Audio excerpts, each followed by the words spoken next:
Now, a few weeks ago, when he came to see me and he told me what he had done, I was very happy. Because I want to see young people who study,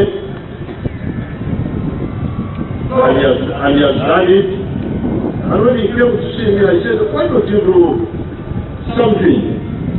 He said, yes, like I was here, but you could do something for your country.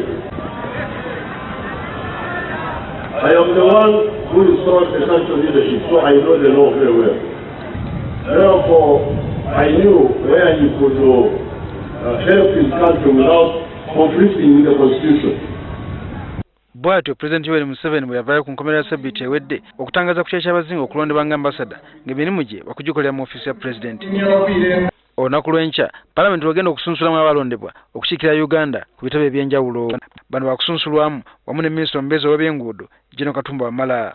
Olukalala NTV lwerabyeko olwaba bagenda okusunsulwa enkya kuliko General Katumba Wamala ng'ono Minisita omubeezi ow'ebyenguudo, Brigadier Ron Balya ng'ono ambasada wa Uganda e Juba, James Bahimba ng'ono mubaka wa Uganda e Congo atula Kinshasa, Dr. Christopher Kiyonga ng'ono yatumwa Beijing e China, Sam Male agenda Cairo, Solomon Lutege ng'ono mubaka wa Uganda e Guangzhou e China, Fibe Otala Awere ng'ono mubaka wa Uganda e Nairobi mu Kenya, Rebecca Amuge Atengo ono nga mbaka wa Uganda atula mu Addis Ababa ekya Ethiopia, Ruth Acheng ng'ono agenda Ottawa mu Canada, Nekesa Babula Owundo nga mbaka wa Uganda South Africa, Michael Ochura mumyuka wa ambasada, Sako Mohamed Kezala nga naye mumyuka wa ambasada, naye nga bano ebifo gye baatumwa tebimanyiddwa.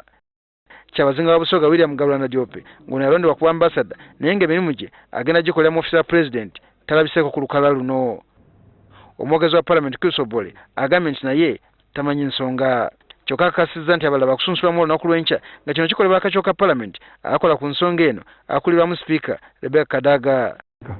But I can only suspect that because of the widespread